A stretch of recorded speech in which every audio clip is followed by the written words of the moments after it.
Punjabi radio USA ਸੁਣ ਰਹੇ ਸਾਰੇ ਹੀ ਮਾਣਯੋਗ ਅਤੇ ਸਤਿਕਾਰਤ ਸਰੋਤਿਆਂ ਨੂੰ ਪੰਜਾਬੀ ਰੇਡੀਓ USA ਦੀ ਟੀਮ ਅਤੇ ਮੇਰੇ ਰਾਜਕਨਵੀਰ ਸਿੰਘ ਵੱਲੋਂ ਆਪ ਜੀ ਨੂੰ ਬਹੁਤ ਹੀ ਪਿਆਰ ਸਤਿਕਾਰ ਸਹਿਤ ਦੋਨੋਂ ਹੱਥ ਜੋੜ ਕੇ ਨਿੱਘੀ ਜਿਹੀ ਸਤਿ ਸ੍ਰੀ ਅਕਾਲ। ਸਭ ਨੂੰ ਜੀ ਨੂੰ ਆਖਦੇ ਹਾਂ ਸੋ ਪ੍ਰੋਗਰਾਮ ਖਬਰ ਤੇ ਨਜ਼ਰ ਦੇ ਵਿੱਚ ਆਪ ਸਭ ਦਾ ਸਵਾਗਤ ਹੈ। ਅੱਜ 14 ਮਾਰਚ ਦਿਨ ਸੋਮਵਾਰ ਸਵੇਰ ਦੇ ਪ੍ਰੋਗਰਾਮ ਦੇ ਵਿੱਚ ਇਸ ਮੌਕੇ ਸਾਡੇ ਨਾਲ ਹੁਣ ਜੁੜਨਗੇ ਮਲੋਟ ਸਟੂਡੀਓਜ਼ ਤੋਂ ਮਿੰਟੂ ਗੁਰੂਸਰੀਆ ਜੀ। ਮਿੰਟੂ ਜੀ, ਜੀ ਆਇਆਂ ਨੂੰ ਪਿਆਰ ਭਰੀ ਨਿੱਘੀ ਸਤਿ ਸ੍ਰੀ ਅਕਾਲ।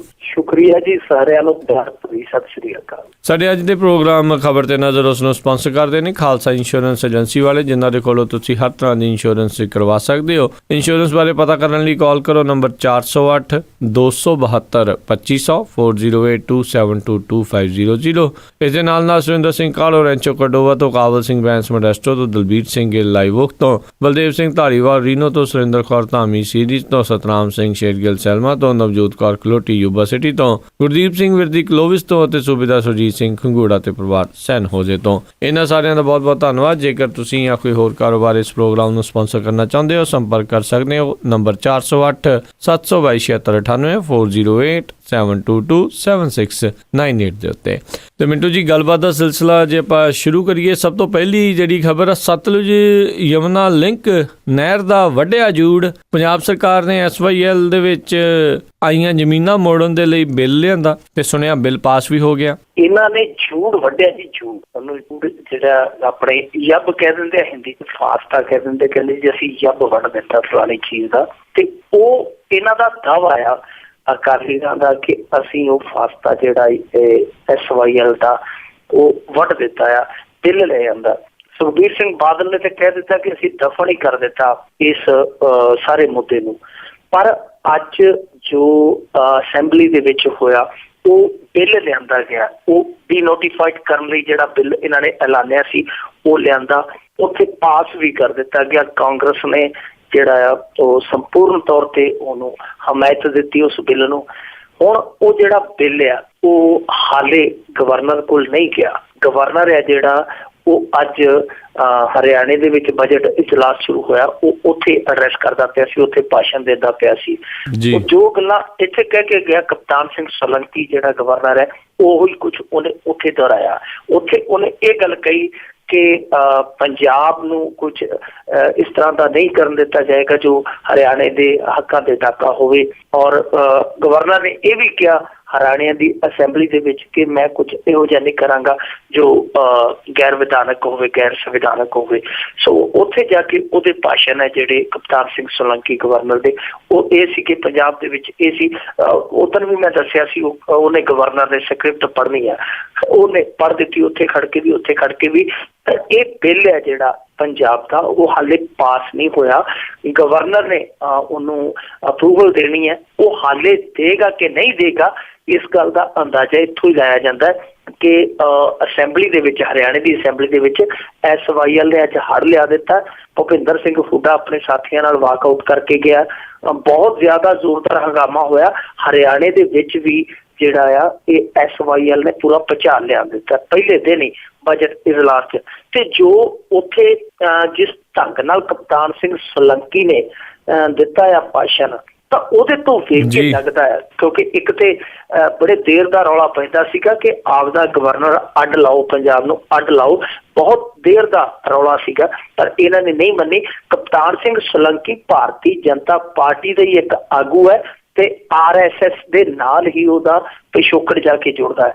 ਹੁਣ ਜਿੱਧਰੋਂ ਉਹ ਤਾਰਾਂ ਖੜਕੀਆਂ, ਜਿੱਧਰ ਨੂੰ ਦਿਸ਼ਾ ਨਿਰਦੇਸ਼ ਹੋਏ ਉਧਰ ਨੂੰ ਰੁੜ ਜਾਣਾ ਆ। ਪਰ ਦੂਜੇ ਪਾਸੇ ਸਰਦਾਰ ਸੁਖਬੀਰ ਸਿੰਘ ਬਾਦਲ ਪਹਿਲਾਂ ਹੀ ਕਹੀ ਜਾਂਦੇ ਆ ਕਿ ਜੀ ਅਸੀਂ ਫਾਸਤਾ ਵੱਢ ਦਿੱਤਾ, ਅਸੀਂ ਯੱਬ ਵੱਢ ਦਿੱਤਾ, ਮੁਕਾ ਦਿੱਤਾ।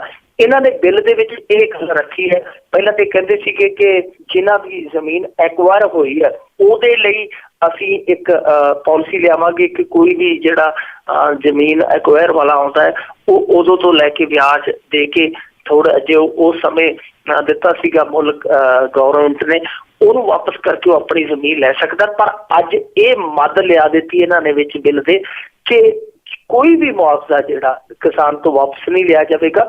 ਤੇ ਇੱਥੋਂ ਤੱਕ ਕਿ ਸਰਕਾਰ ਹੈ ਜਿਹੜੀ, ਜੇ ਲੋੜ ਪਈ ਕਿ ਕਿਸਾਨਾਂ ਨੂੰ ਜ਼ਮੀਨ ਵੀ ਪੱਧਰ ਕਰਕੇ ਆਪ ਦੇਵੇਗੀ, ਜਾਨੀ SYL ਦੇ ਮੁੱਦੇ ਤੇ। ਹੁਣ ਜਿਹੜਾ ਸਾਰਾ ਕੁਝ ਦੇਖੀਏ ਤਾਂ ਇੱਕ ਵੇਖਣ ਨੂੰ ਤਾਂ ਲੱਗਦਾ ਕਿ ਜਿਵੇਂ ਇੱਕ ਫਿਲਮ ਆਈ ਸੀਗੀ ਪਾਣੀਆਂ ਦਾ ਰਾਖਾ 1, ਪਾਣੀਆਂ ਦਾ ਰਾਖਾ 2 ਆ ਗਈ ਹੈ। ਹੁਣ ਅੱਗੇ ਇਸ ਫਿਲਮ ਦਾ ਕੀ ਹੋਏਗਾ ਉਹ ਹੁਣ ਸਾਰੇ ਹੀ ਦੇਖਦੇ ਪਏ ਆ ਕਿ ਗਵਰਨਰ ਅਪਰੂਵਲ ਦੇਵੇਗਾ ਕਿ ਨਹੀਂ, ਕਿਉਂਕਿ ਇਹ 2 ਵਾਰੀ ਜਾਏਗਾ ਗਵਰਨਰ ਕੋਲ। ਜੇ ਉਹ ਨਹੀਂ ਦਿੰਦਾ ਉਹ ਪੁਨਰ ਵਿਚਾਰ ਲਈ ਇਹਨਾਂ ਨੂੰ ਫਿਰ ਭੇਜ ਸਕਦਾ, ਤੇ ਤੀਜੀ ਵਾਰ ਜੇ ਇਹ ਫਿਰ ਭੇਜਦੇ ਆ ਉਹ ਰਾਸ਼ਟਰਪਤੀ ਕੋਲ ਭੇਜ ਸਕਦਾ। ਗਵਰਨਰ ਕੋਲ ਇੰਨੇ ਕੁ ਅਖਤਿਆਰ ਹੈ। ਜੇਕਰ ਪਾਸ ਵੀ ਹੋ ਜਾਂਦਾ ਇਹ ਤੇ ਕਹਿ ਦਿੰਦੇ ਕਿ ਯੱਬ ਨਿਬੜ ਗਿਆ। ਸਰਦਾਰ ਸੁਖਬੀਰ ਸਿੰਘ ਬਾਦਲ ਨੇ ਤੇ ਪ੍ਰੈਸ ਕਾਨਫਰੰਸ 'ਚ ਕਹਿ ਦਿੱਤਾ ਕਿ ਬਾਹਰ ਕਿ ਯੱਬ ਨਿਬੜ ਗਿਆ। ਯੱਬ ਕਿਵੇਂ ਨਿਬੜ ਜਾਏਗਾ? ਤੁਸੀਂ ਦੇਖੋ, ਕੈਪਟਨ ਅਮਰਿੰਦਰ ਸਿੰਘ ਨੇ ਕਾਨੂੰਨ ਪਾਸ ਕੀਤਾ ਸੀਗਾ ਪਾਣੀਆਂ ਨਾਲ ਜੁੜੇ ਸਮਝੌਤੇ ਰੱਦ ਕਰਨ ਦਾ, ਉਹਨੂੰ ਅਗਲੇ ਸੁਪਰੀਮ ਕੋਰਟ 'ਚ ਲੈ ਕੇ ਚੈਲੰਜ ਕਰਕੇ। ਜੇ ਭੁਪਿੰਦਰ ਸਿੰਘ ਹੁੱਡਾ ਨੇ ਜਾਂਦੇ ਜਾਂਦੇ ਪੱਤਾ ਖੇਡਿਆ ਸੀ ਹਰਿਆਣਾ ਵੱਖਰੀ ਕਮੇਟੀ ਵਾਲਾ, ਉਹ ਇਹਨਾਂ ਨੇ ਜਾ ਕੇ ਚੈਲੰਜ ਕਰ ਦਿੱਤਾ ਸੁਪਰੀਮ ਕੋਰਟ 'ਚ। ਤੇ ਇਹ ਜੇ ਬਿੱਲ ਪਾਸ ਹੋ ਵੀ ਗਿਆ, ਕੀ ਗਰੰਟੀ ਹੈ ਕਿ ਇਹ ਬਿੱਲ ਹੈ ਜਿਹੜਾ ਉਹਨੂੰ ਚੈਲੰਜ ਨਹੀਂ ਹੋਏਗਾ ਸੁਪਰੀਮ ਕੋਰਟ 'ਚ? ਸ਼ੀਸ਼ਾ ਤੋੜਿਆ ਹਕੀਕਤ ਨਹੀਂ ਮਰਦੀ। ਇਹ ਸ਼ੀਸ਼ਾ ਤੋੜ ਕੇ ਕਹਿ ਰਹੇ ਆ ਕਿ ਯੱਬ ਨਿਬੜ ਗਿਆ ਜੀ SYL ਦਾ ਮੁੱਦਾ। SYL ਦਾ ਮੁੱਦਾ ਨਹੀਂ ਨਿਬੜਿਆ। ਉਹ ਇਹ ਜੇ ਬਿੱਲ ਪਾਸ ਵੀ ਕਰਾ ਲੈਣਗੇ ਉਹ ਚੈਲੰਜ ਕਰ ਦੇਣਗੇ ਸੁਪਰੀਮ ਕੋਰਟ 'ਚ ਪਹੁੰਚੋਂਗੇ, ਖੋਤੀ ਫਿਰ ਬੋਰਡ ਥੱਲੇ ਜਾਣੀ ਹੈ ਸੁਪਰੀਮ ਕੋਰਟ 'ਚ। ਤੇ ਅੱਗੇ ਮਸਲੇ ਜਿਹੜੇ ਲਟਕਦੇ ਪਏ, ਜੋ ਕਰਨਾ ਸੀਗਾ, ਜੋ ਸਭ ਤੋਂ ਜ਼ਰੂਰੀ ਪੱਖ ਆ, ਜਿਹੜੇ ਮਹਾ ਪਿੱਟ ਕੇ ਇਹਨਾਂ ਨੂੰ ਕਹਿ ਰਹੇ ਆ ਕਿ ਜੋ ਕਰਨਾ ਹੈ ਤੁਸੀਂ ਕਰਨਾ ਇਹ ਹੈ ਕਿ ਇੱਕ ਤੇ ਧਾਰਾ 5 ਹੈ ਜਿਹੜੀ, ਉਹਨੂੰ ਹੱਥ ਪਾਓ, ਉਹ ਧਾਰਾ ਨੂੰ ਧਾਰਾ ਦਿਓ ਜਿਹੜੀ 5 ਧਾਰਾ ਜਿਹਦੇ ਮੁਤਹਿਦ ਇਹਨੇ ਕਿਹਾ ਸੀਗਾ ਕੈਪਟਨ ਅਮਰਿੰਦਰ ਸਿੰਘ ਨੇ, ਜੋ ਪਾਣੀ ਜਾਂਦਾ ਜਾਣ ਦਿਓ। ਇੱਕ ਉਹ 78 79 ਧਾਰਾ ਜਿਹੜੀ ਉਹ ਜਾਂ ਜਿਹੜੇ ਮਾਲਕਾਨਾ ਹੱਕ ਹੈ, ਤੇ ਤੀਸਰਾ ਰਾਜਸਥਾਨ ਨੂੰ ਜਿਹੜਾ ਪਾਣੀ ਜਾਂਦਾ ਉਹਦੀ ਰਾਇਟੀ। ਪਰ ਉਹਨਾਂ ਦੀ ਗੱਲ ਕਿਤੇ ਹੋਰ ਨਹੀਂ ਰਹੀ। ਹੁਣ ਜੇ ਦੇਖੀਏ ਸਾਰਾ ਸਿਨੈਰੀਓ, ਇਹਨੂੰ ਚੰਗੀ ਤਰ੍ਹਾਂ ਵੇਖੀਏ, ਵਾਚੀਏ, ਏਦਾਂ ਲੱਗਦਾ ਜਿਵੇਂ ਇੱਕ ਡਾਇਰੈਕਟਰ ਨੇ 2 ਪਾਤਰ ਹੈ ਜਿਹੜੇ ਉਹ ਰੰਗਮੰਚ ਤੇ ਕਰ ਦਿੱਤੇ। ਹੁਣ ਇੱਧਰ ਹਰਿਆਣਾ ਉਧਰ ਪੰਜਾਬ ਹੈ, ਦੋਨੇ ਆਪੋ ਆਪਣੀ ਐਕਟਿੰਗ ਕਰੀ ਜਾਂਦੇ ਆ। ਹੁਣ ਇਹ ਉੱਤੋਂ ਡਾਇਰੈਕਟਰ ਨੇ ਫੈਸਲਾ ਲੈਣਾ ਕਿ ਕਿਹੜੀ ਦੀ ਕਲਾ ਕਿੱਧਰ ਨੂੰ ਮਰੋੜੀ ਜਾਂਦੀ ਹੈ। ਡਾਇਰੈਕਟਰ ਕੌਣ ਹੈ ਸਾਰਿਆਂ ਨੂੰ ਪਤਾ ਲੱਗੀ ਜਾਂਦਾ। 2017 ਤੱਕ ਸ਼ਾਇਦ ਭਾਜਪਾ ਥੋੜੀ ਜਿਹੀ ਇੱਧਰ ਢਿੱਲ ਕਰੇਗੀ ਪੰਜਾਬ ਵੱਲ, ਕਿਉਂਕਿ ਇਹਨਾਂ ਦੀ ਜਿਹੜੀ ਆੜੀ ਹੈ। ਪਰ 2017 ਤੋਂ ਬਾਅਦ ਇਹ ਜਿਹੜਾ ਮੁੱਦਾ ਅੱਜ ਕਹਿੰਦੇ ਸਰਦਾਰ ਸੁਖਬੀਰ ਸਿੰਘ ਬਾਦਲ ਹੋਰੀ ਦਫਨ ਹੋ ਗਏ, ਨਹੀਂ ਦਫਨ ਨਹੀਂ ਹੋਇਆ। ਇਹ ਜਿਹੜਾ ਦਫਨ ਕੀਤਾ ਮੁਰਦਾ ਇਹ ਦੁਬਾਰਾ ਫੇਰ ਉੱਠ ਕੇ ਪੰਜਾਬ ਦੇ ਸਾਹਮਣੇ ਖੜਾ ਹੋਏਗਾ ਹੋਰ ਕੁਝ ਸਮੇਂ ਲਈ। ਇਹ ਵਕਤੀ ਤੌਰ ਤੇ ਬਲਾ ਟਲੀ ਹੈ, ਹਾਲੇ ਪੱਕੇ ਤੌਰ ਤੇ ਦਾ ਹੱਲ ਕਿਤੇ ਨਜ਼ਰ ਨਹੀਂ ਆ ਰਿਹਾ। ਜੀ ਬਿਲਕੁਲ। ਅਗਲੀ ਗੱਲ ਕਰਦੇ ਆ, ਮੋਦੀ ਸਰਕਾਰ ਕਹਿੰਦੇ ਜੀ ਸੁਣਨਗੇ ਟਰੱਕ ਡਰਾਈਵਰਾਂ ਦੀ AC ਕੈਬਿਨ ਲਾਜ਼ਮੀ ਕਰਨ ਦੀ ਤਿਆਰੀ। ਬਿਲਕੁਲ ਜੀ, ਜਦੋਂ ਤੁਹਾਡੇ ਇੱਧਰੋਂ ਟਰੱਕਾਂ ਦੀਆਂ ਫੋਟੋਆਂ ਆਉਂਦੀਆਂ ਤੇ ਸਾਡੇ ਇੱਧਰਲੇ ਟਰੱਕ ਡਰਾਈਵਰ ਹੈ ਉਹ ਮੱਥੇ ਤੇ ਹੱਥ ਮਾਰ ਕੇ ਬਹਿ ਜਾਂਦੇ ਆ ਕਿ ਕਿੱਥੇ ਉਹ ਟਰੱਕ ਡਰਾਈਵਰ, ਕਿੱਥੇ ਅਸੀਂ ਟਰੱਕ ਡਰਾਈਵਰ। ਹੈ ਤੇ ਦੋਵੇਂ ਟਰੱਕ ਡਰਾਈਵਰ ਹੈ, ਉਹ ਹੋਟਲ 'ਚ ਰਹਿੰਦੇ ਆ ਤੇ ਸਾਡਾ ਹਾਲ ਹੈ ਜਿਹੜਾ ਉਹ ਫਕੀਰ ਦੀ ਕੁੱਲੀ ਨਾਲੋਂ ਵੀ ਮਾੜਾ ਹੈ। ਸੋ ਉਹ ਫਿਰ ਮਲਾਲ ਹੁੰਦਾ ਸੀਗਾ। ਇਸ ਕਰਕੇ ਇਹਨਾਂ ਨੇ ਸੋਚਿਆ ਕਿ ਇਸ ਫਰਕ ਨੂੰ, ਇਸ ਖੱਪੇ ਨੂੰ, ਇਸ ਪਾੜੇ ਨੂੰ ਪੂਰ ਦਈਏ ਤੇ ਅਸੀਂ ਵੀ AC ਕੈਬਨ ਹੈ ਜਿਹੜੇ ਟਰੱਕਾਂ ਦੇ ਉਹ ਬਣਾ ਦਈਏ। ਹੁਣ ਇਹ ਲਾਜ਼ਮੀ ਕਰਨ ਦੀ ਕਵਾਇਦ ਜਿਹੜੀ ਹੈ ਉਹ ਸੋਚ ਰਹੀ ਹੈ ਸ਼ੁਰੂ ਕੀਤੀ ਜਾਵੇ। ਅੱਜ ਰਾਜ ਸਭਾ ਦੇ ਵਿੱਚ ਜਿਹੜੇ ਇੱਥੋਂ ਦੇ ਆਵਾਜਾਈ ਮੰਤਰੀ ਹੈ ਨਿਤਿਨ ਗਡਕਰੀ, ਉਹਨੇ ਇੱਕ ਸਵਾਲ ਦੇ ਜਵਾਬ ਵਿੱਚ ਕਿਹਾ ਕਿ ਅਸੀਂ ਸੋਚ ਰਹੇ ਹਾਂ ਕਿ ਇੱਥੋਂ ਦੇ ਟਰੱਕ ਡਰਾਈਵਰਾਂ ਨੂੰ AC ਕੈਬਨ ਲਾਜ਼ਮੀ ਕਰ ਦਿੱਤੇ ਜਾਣ। ਹੁਣ ਕਿਉਂਕਿ 45-47 ਡਿਗਰੀ ਦਰਜਾ ਹਰਾਰਤ ਇੱਥੇ ਰਹਿੰਦਾ, ਉਹਦੇ ਵਿੱਚ ਜਿਹੜਾ ਡਰਾਈਵਰ ਦਾ ਝੁਲਸਣਾ, ਡਰਾਈਵਰ ਦਾ ਕੰਮ ਕਰਨਾ ਬਹੁਤ ਮੁਸ਼ਕਿਲ ਹੈ। ਇਹਦੇ ਨਾਲ ਸੜਕੀ ਹਾਦਸੇ ਵੀ ਪੇਸ਼ ਆਉਂਦੇ ਆ। ਹੁਣ ਠੀਕ ਹੈ ਗੱਲ ਕਿ ਟਰੱਕ ਡਰਾਈਵਰ ਦੀ ਭਾਰਤ ਦੇ ਵਿੱਚ, ਪੰਜਾਬ ਦੇ ਵਿੱਚ ਕਿਤੇ ਵੀ ਜ਼ਿੰਦਗੀ ਹੈ ਜਿਹੜੀ, ਵੈਸੇ ਤੇ ਟਰੱਕ ਡਰਾਈਵਰ ਦੀ ਕਿਤੇ ਵੀ ਜ਼ਿੰਦਗੀ ਸੁਖਾਲੀ ਨਹੀਂ, ਪਰ ਪੰਜਾਬ ਦੇ ਵਿੱਚ, ਭਾਰਤ ਦੇ ਵਿੱਚ ਟਰੱਕ ਡਰਾਈਵਰ ਹੈ ਜਿਹੜੇ, ਉੱਥੇ ਹੀ ਉਹਨਾਂ ਨੇ ਸੌਣਾ, ਜਿੰਨੀ ਮਰਜ਼ੀ ਗਰਮੀ ਹੈ, ਸਿਆਲ ਹੈ, ਮੱਛਰ ਹੈ, ਮੱਖੀ ਹੈ, ਉੱਥੇ ਹੀ ਰਹਿਣਾ। ਉਹਨਾਂ ਨੂੰ ਚਾਹੀਦਾ ਹੈ ਏਦਾਂ ਦੀ ਸਹੂਲਤ। ਪਰ ਸਵਾਲ ਇਹ ਪੈਦਾ ਹੁੰਦਾ ਹੈ ਕਿ ਜਿਹੜੇ ਡਰਾਈਵਰ, ਜਿਹੜੇ ਟਰੱਕ ਮਾਲਕ ਜਿਨ੍ਹਾਂ ਦੀ ਆਮਦਨੀ ਇੰਨੀ ਕੋਈ ਕਿ ਭਾਵੇਂ 6 ਮਹੀਨੇ ਉਹ ਲੱਗੇ ਰਹਿਣ, AC ਜੋਗੇ ਪੈਸੇ ਨਹੀਂ ਜੁੜਦੇ, ਉਹ ਕਿੱਥੋਂ AC ਕੈਬਨ ਕਰਾ ਲੈਣਗੇ? ਕਿਉਂਕਿ ਇੱਥੇ ਤਾਂ ਲਾਰੀਆਂ ਕਈ ਇੱਦਾਂ ਦੀਆਂ ਤੁਰੀਆਂ ਫਿਰਦੀਆਂ ਕਿ ਉਹਨਾਂ ਦੇ ਟਾਇਰ ਆ ਜਿਹੜੇ ਉਹ 3 ਕਿਲੋਮੀਟਰ ਦੇ ਰਾਹ ਦੇ ਵਿੱਚ 7 ਵਾਰੀ ਪੈਂਚਰ ਹੋ ਜਾਂਦੇ, ਕਿਉਂਕਿ ਟਾਇਰ ਜਿਹੜੇ ਹੁੰਦੇ ਆ ਉਹ ਬਾਬੇ ਆਦਮ ਵੇਲੇ ਦੇ ਆ। ਸੋ ਇਹ ਜਿਹੜਾ ਜੁਮਲਾ ਹੈ ਉਹ ਲੱਗਦਾ ਨਹੀਂ ਕਿ ਇੱਥੇ ਇੰਪਲੀਮੈਂਟ ਹੋ ਜਾਏਗਾ। ਵੈਸੇ ਜੁਮਲਿਆਂ ਦੀ ਸਰਕਾਰ ਹੈ, ਕੁਛ ਵੀ ਕਹੀ ਜਾਵੇ, ਪਰ ਇੱਥੇ ਤੇ ਅੱਜ ਤੱਕ ਇਹ ਕਾਇਦਾ ਇੰਪਲੀਮੈਂਟ ਨਹੀਂ ਹੋਇਆ। ਇਹਨਾਂ ਨੇ ਕਿਹਾ ਸੀ ਕਿ 1990 ਤੋਂ ਥੱਲੇ ਮਾਡਲ ਵਾਲੀ ਕੋਈ ਵੀ ਸਕੂਲੀ ਵੈਨ, ਕੋਈ ਵੀ ਵਾਹਨ ਜਿਹੜਾ ਉਹ ਸੜਕ ਤੇ ਨਜ਼ਰ ਨਹੀਂ ਆਏਗਾ। ਤੁਸੀਂ ਅੱਜ ਵੇਖੋ ਸਕੂਲਾਂ ਦੇ ਵਿੱਚ ਬਾਬੇ ਆਦਮ ਵੇਲੇ ਦੀਆਂ ਜਿਹੜੀਆਂ ਵੈਨਾਂ ਹੈ ਉਹ ਬੱਚੇ ਧੋ ਰਹੀਆਂ। ਸੋ ਇਹ ਚੀਜ਼ ਜਿਹੜੇ ਸੁਪਨਾ ਵੈਸੇ ਵਧੀਆ, ਮਗੇਰੀ ਲਾਲ ਦਾ ਹਸੀਨ ਸੁਪਨਾ ਚੰਗਾ ਹੈ, ਪਰ ਇਹਨਾਂ ਦੇ ਸੁਪਨੇ ਆ ਜਿਹੜੇ ਪੂਰੇ ਨਹੀਂ ਹੁੰਦੇ। ਅਸੀਂ ਤੇ ਚਾਹੁੰਦੇ ਕਿ ਸਾਡੇ ਇੱਥੋਂ ਦੇ ਟਰੱਕ ਡਰਾਈਵਰ ਜਿਨ੍ਹਾਂ ਦੇ ਮੋਢਿਆਂ ਤੇ ਸਾਰੇ ਦੇਸ਼ ਦਾ ਭਾਰ ਲੱਗਿਆ ਪਿਆ, ਉਹਨਾਂ ਨੂੰ ਸਹੂਲਤਾਂ ਵੱਧ ਤੋਂ ਵੱਧ ਦਿੱਤੀਆਂ ਜਾਣ। ਪਰ ਮੈਨੂੰ ਲੱਗਦਾ ਕਿ ਏਸੀ ਕੈਬਨ ਦੇ ਨਾਲੋਂ ਤੇ ਗੁਜ਼ਾਰਾ ਕਰ ਲੈਣਗੇ, ਪਰ ਜਿਹੜੀ ਉਹਨਾਂ ਦੇ ਪੈਰ ਤੇ ਲੁੱਟ ਹੁੰਦੀ ਹੈ, ਜੋ ਉਹਨਾਂ ਨੂੰ ਜਲੀਲ ਕੀਤਾ ਜਾਂਦਾ ਇਹਨਾਂ ਦੇ ਕਰਮਚਾਰੀਆਂ ਵੱਲੋਂ। ਇਹਨਾਂ ਦੇ ਡੀਡੀਓ ਨੂੰ ਪਿੱਛੇ ਜੇ ਨਿਤਨ ਗਡਕਰੀ ਨੇ RTO ਨੂੰ ਇਹ ਕਹਿ ਦਿੱਤਾ ਸੀ ਕਿ ਸਭ ਤੋਂ ਵੱਡੇ ਡਕੈਤ ਇਹ RTO ਹੈ। ਜਿਹੜੇ ਆਪ ਮੰਨਦੇ ਪਰਿਵਹਨ ਮੰਤਰੀ, ਆਵਾਜਾਈ ਮੰਤਰੀ, ਉਹਨਾਂ ਡਾਕੂਆਂ ਨੂੰ ਨੱਥ ਪਾਉਣ ਦੀ ਲੋੜ ਹੈ।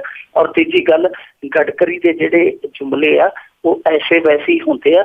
ਪਿੱਛੇ ਜੇ ਜਦੋਂ ਆਏ ਸੀ, ਜਦੋਂ ਸਰਦਾਰ ਸੁਖਬੀਰ ਸਿੰਘ ਬਾਦਲ ਨੇ ਜਲ ਬੱਸਾਂ ਦੀ ਗੱਲ ਛੇੜੀ ਸੀ, ਉਦੋਂ ਇਹ ਵੀ ਆ ਗਏ ਸਨ ਕਿ ਵਿਸਾਖੀ ਤੇ ਜਦੋਂ ਮੈਂ ਤੁਹਾਡੇ ਪੰਜਾਬ ਆਵਾਂਗਾ ਤੇ ਮੇਰਾ ਜਹਾਜ਼ ਹੈ ਜਿਹੜਾ ਉਹ ਬਠਿੰਡੇ ਵਾਲੀ ਝੀਲ ਦੇ ਵਿੱਚ ਉਹ ਲੈਂਡ ਹੋਏਗਾ। ਹੁਣ ਬਠਿੰਡੇ ਝੀਲ 'ਚ ਜਾ ਕੇ ਦੇਖ ਲਓ, ਉੱਥੇ ਤੇ ਕੇਲੀ ਇੰਨੀ ਖੜੀ ਹੈ, ਇਹਨਾਂ ਦਾ ਜਹਾਜ਼ ਛੱਡ ਕੇ ਉੱਥੇ ਤੇ ਕਾਗਜ਼ ਦਾ ਜਹਾਜ਼ ਵੀ ਨਹੀਂ ਡਾਇਆ।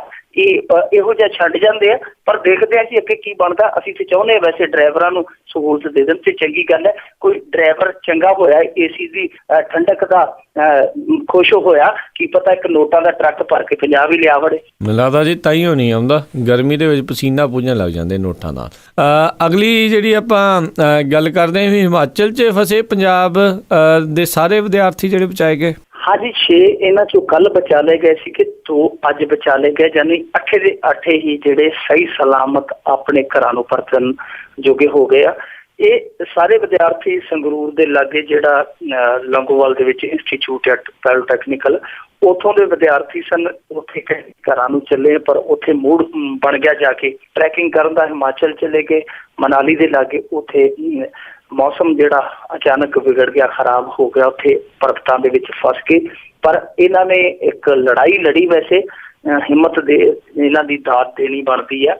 ਇਹਨਾਂ ਨੇ ਪਹਿਲਾਂ ਤੇ ਫੋਨ ਕੀਤਾ ਆਪਣੇ ਘਰੇ, ਉਸ ਤੋਂ ਬਾਅਦ ਚਟਾਨਾਂ ਦੇ ਓਹਲੇ, ਪਰਬਤਾਂ ਤੇ ਓਹਲੇ ਆਪਣੇ ਆਪ ਨੂੰ ਬਚਾਇਆ। ਟੈਂਟ ਜਿਹੜੇ RG ਸੀਗੇ ਇਹਨਾਂ ਦੇ ਉਹ ਫਟ ਗਏ। ਬਰਫ਼ ਜਿਹੜੀ ਉਹ ਡਿੱਗਦੀ ਪਈ ਸੀਗੀ, ਉਹਦੇ ਚੱਲਦਿਆਂ ਮੁਸ਼ਕਲ ਸੀ ਤੁਰਨਾ, ਇਸ ਕਰਕੇ ਚਟਾਨਾਂ ਦੇ ਓਹਲੇ ਕਾਲੇ ਬਹਿ ਗਏ। 2 ਜਿਹੜੇ ਸੀਗੇ ਉਹ ਥੋੜਾ ਅੱਗੇ ਨਿਕਲ ਗਏ 6 ਤੋਂ। 6 ਜਿਹੜੇ ਸੀਗੇ ਉਹਨਾਂ ਦਾ ਦਿਮਾਗ ਕੰਮ ਕੀਤਾ, ਉਹਨਾਂ ਨੇ ਲਾਲ ਕੱਪੜਾ ਇੱਕ ਦਰਖਤ ਤੇ ਟੰਗ ਦਿੱਤਾ। 2 ਦਿਨ ਲੱਭਦੇ ਰਹੇ, ਹੈਲੀਕਾਪਟਰ ਨਹੀਂ ਲੱਭੇ। ਆਸ ਜਿਹੜੀ ਸੀ ਉਹ ਖਤਮ ਹੁੰਦੀ ਜਾ ਰਹੀ ਸੀ, ਪਰ ਉਹ ਲਾਲ ਕੱਪੜਾ ਸੀਗਾ ਜਿਹੜਾ ਕੱਲ 4 ਵਜੇ ਇੱਕ ਹੈਲੀਕਾਪਟਰ ਨੂੰ ਨਜ਼ਰ ਆ ਗਿਆ, ਜਿੱਥੋਂ ਇਹ ਸਾਰੇ ਰੈਸਕਿਊ ਕਰ ਲਏ ਗਏ। 6 2 ਅੱਜ ਕਰ ਲਏ ਗਏ। ਪਰ ਇੱਥੇ ਵੀ ਲਾਪਰਵਾਹੀ ਹੈ ਜਿਹੜੀ ਉਹ ਸਾਹਮਣੇ ਆਉਂਦੀ ਹੈ। ਸਾਡੇ ਇੱਥੇ ਵਿਦਿਆਰਥੀਆਂ ਵੱਲੋਂ ਇਹੋ ਜਿਹੀਆਂ ਲਾਪਰਵਾਹੀਆਂ ਬੇਵਕੂਫੀਆਂ ਬਣ ਜਾਂਦੀਆਂ, ਬੇਵਕੂਫੀਆਂ ਤੋਂ ਫਿਰ ਮੌਤ ਬਣ ਜਾਂਦੀ ਹੈ। ਪਿੱਛੇ ਜੇ ਮਹਾਰਾਸ਼ਟਰ ਦੇ ਵਿੱਚ ਪਿਕਨਿਕ ਮਨਾਉਣ ਗਏ 16-17 ਜਣੇ ਇੱਦਾਂ ਹੀ ਰੁੜ ਗਏ ਸੀਗੇ, ਜਾ ਕੇ ਸਮੁੰਦਰ 'ਚ ਵੜ ਗਏ। ਸਮੁੰਦਰ ਡੂੰਘਾ ਸੀ, ਉੱਥੋਂ ਮੁੜੇ ਹੀ ਨਾ। ਇਸੇ ਹੀ ਹਿਮਾਚਲ ਦੇ ਵਿੱਚ ਪਿਛਲੇ ਸਾਲ ਆਂਧਰਾ ਪ੍ਰਦੇਸ਼ ਦੇ ਵਿੱਚੋਂ ਆਏ ਦਰਜਨਾਂ ਵਿਦਿਆਰਥੀ ਉਸ ਵੇਲੇ ਰੁੜ ਗਏ ਸਨ, ਜਦੋਂ ਉਹ ਸੁੱਕੀ ਨਦੀ ਦੇ ਵਿੱਚ ਅਟਕੇਲੀਆਂ ਕਰਦੇ ਪਏ ਸੀ ਕਿ ਪਾਣੀ ਆ ਗਿਆ, ਸਾਰੇ ਦੇ ਸਾਰੇ ਰੁੜ ਗਏ। ਸੋ ਇਹ ਲਾਪਰਵਾਹੀਆਂ ਜਿਹੜੀਆਂ ਇਹਨਾਂ ਤੋਂ ਬਚਣ ਦੀ ਜ਼ਰੂਰਤ ਹੈ, ਮੌਤ ਨੂੰ ਮਖੌਲ ਨਹੀਂ ਕਰਨੇ ਚਾਹੀਦੇ। ਜੀ ਬਿਲਕੁਲ। ਅਗਲੀ ਜਿਹੜੀ ਆਪਾਂ ਗੱਲ ਕਰਦੇ ਹਾਂ ਵੀ ਇੱਕ ਹੋਰ ਬੇਅਦਬੀ ਦਾ ਮਾਮਲਾ ਜਿਹੜਾ ਜੀ ਸਾਹਮਣੇ ਆਇਆ, ਦੋਸ਼ੀ ਗ੍ਰਿਫਤਾਰ। ਇਹ ਘਟਨਾਵਾਂ ਜਿਹੜੀਆਂ ਅੰਮ੍ਰਿਤਸਰ ਦੇ ਵਿੱਚ ਹੀ ਵਾਪਰੀਆਂ ਜੀ, ਦੋਨੇ। ਪਹਿਲੀ ਘਟਨਾ ਜਿਹੜੀ ਉਸ ਦਿਨ ਗੱਲ ਕੀਤੀ ਸੀਗੀ, ਹਾਂਜੀ, ਪਿੰਡ ਆਪਣਾ ਦੱਸਿਆ ਸੀਗਾ ਰਾਮਦੀਨ ਮਾਲਦੀਵਾਲ, ਸ਼ਾਇਦ ਇਸ ਤਰ੍ਹਾਂ ਦਾ ਮੁਸਲਮਾਨ, ਰਾਮਦੀਵਾਲ ਮੁਸਲਮਾਨ ਪਿੰਡ ਸੀਗਾ ਕੋਈ ਉਹ। ਹਾਂਜੀ, ਦੂਸਰਾ ਪਿੰਡ ਥੋਥੀਆਂ, ਜਿੱਥੇ ਹੁਣ ਦੂਜੀ ਘਟਨਾ ਸਾਹਮਣੇ ਆ ਗਈ। ਪਹਿਲੀ ਘਟਨਾ ਦੇ ਵਿੱਚੋਂ 3 ਦੋਸ਼ੀ ਜਿਹੜੇ ਪੇਸ਼ੇਵਰ ਮੁਜਰਮ ਸੀਗੇ ਉਹ ਫੜੇ ਗਏ ਸਨ, ਚੋਰੀ ਕਰਨ ਆਏ ਸੀਗੇ ਤੇ ਉਹਨਾਂ ਨੇ ਬੇਅਦਬੀ ਕੀਤੀ ਗੁਰੂ ਸਾਹਿਬ ਦੀ ਪਾਵਨ ਪੀੜ ਦੀ। ਦੂਜੀ ਜਿਹੜੀ ਘਟਨਾ ਆ ਇਹ ਖਿਲਚੀਆਂ ਦੀ ਹੈ, ਤਾਂ ਥੋਥੀਆਂ ਪਿੰਡ ਹੈ ਕੋਈ, ਉੱਥੇ ਇਹ ਘਟਨਾ ਵਾਪਰੀ ਹੈ। ਉਹਦੇ ਵਿੱਚ ਇੱਕ ਬੰਦੇ ਨੇ ਬੇਅਦਬੀ ਕੀਤੀ ਔਰ ਇਹ ਘਟਨਾ 3 ਮਾਰਚ ਦੀ ਹੈ। 4 ਮਾਰਚ ਨੂੰ ਦੱਸਦੇ ਆ ਕਿ ਉਹ ਕਿਸੇ ਘਰ ਦੇ ਵਿੱਚ ਪਾਵਨ ਬੀੜ ਦਾ ਪ੍ਰਕਾਸ਼ ਕੀਤਾ ਗਿਆ ਲਿਜਾ ਕੇ, ਤਾਂ ਉੱਥੇ ਜਾ ਕੇ ਜਦੋਂ ਪ੍ਰਕਾਸ਼ ਕੀਤਾ ਗਿਆ ਪਤਾ ਲੱਗਾ ਕਿ 40 ਅੰਗ ਹੈ ਜਿਹੜੇ ਪਾਵਨ ਸਰੂਪ ਦੇ ਉਹ ਗਾਇਬ ਆ। ਫਿਰ ਉਸ ਤੋਂ ਬਾਅਦ ਜਿਹੜੀ ਹੈ ਕਾਰਵਾਈ ਸ਼ੁਰੂ ਹੋਈ ਕਿ ਕੌਣ ਆ, ਕਿੰਨੇ ਬੇਅਦਬੀ ਕੀਤੀ ਹੈ। ਉਸ ਤੋਂ ਪਹਿਲਾਂ ਉੱਥੇ ਜਿਹੜੇ CCTV ਕੈਮਰੇ ਵੀ ਲੱਗੇ ਸੀਗੇ ਗੁਰਦੁਆਰੇ ਦੇ ਵਿੱਚ। ਇਹ ਹੈਰਾਨੀ ਵਾਲੀ ਗੱਲ ਹੈ ਕਿ 4 ਤਰੀਕ ਤੋਂ ਲੈ ਕੇ ਕੱਲ ਤੱਕ, ਯਾਨੀ ਲਾ ਲਈਏ ਤੇ 12 ਕੁ ਦਿਨ ਬਣ ਜਾਂਦੇ, 11-12 ਦਿਨ, ਕਿ ਉਹ ਉਦੋਂ ਤੱਕ 10 ਦਿਨਾਂ ਤੱਕ ਇਹਨਾਂ ਨੇ ਉਹ CCTV ਜਿਹੜੇ ਆ ਖੰਗਾਲੇ ਨਹੀਂ। ਹੁਣ ਇਹਨਾਂ ਦੇ ਬਹਾਨੇ ਆ ਜਿਹੜੇ ਉੱਥੋਂ ਦੇ ਪ੍ਰਬੰਧਕ ਸੀਗੇ ਕਿ ਸਾਨੂੰ ਕੋਈ ਕਾਬਲ ਇੰਜੀਨੀਅਰ ਨਹੀਂ ਮਿਲਿਆ, ਪਰ ਇਹ ਬਹੁਤ ਹਾਸੋਹੀਣੀ ਜੀ ਗੱਲ ਲੱਗਦੀ ਕਿ ਕਿਸੇ ਨੂੰ CCTV ਕੈਮਰਾ ਲਾਉਣਾ ਤਾਂ ਆਉਂਦਾ ਹੋਵੇ, ਕਿਸੇ ਨੂੰ ਚਲਾਉਣਾ ਨਾ ਆਉਂਦਾ ਹੋਵੇ, ਉੱਥੇ ਕੋਈ ਏਦਾਂ ਦਾ ਲਾਗੇ ਬੰਨੇ ਬੰਦਾ ਹੀ ਨਾ ਮਿਲਦਾ ਹੋਵੇ, ਤਾਂ ਉਹ ਘਟਨਾ ਜਿਹੜੀ ਸ਼ਾਇਦ ਉਹਨੂੰ ਢੱਕਣ ਦੀ ਕੋਸ਼ਿਸ਼ ਕੀਤੀ ਗਈ। ਪਰ ਕੱਲ ਇਹ ਘਟਨਾ ਬਾਹਰ ਆ ਗਈ।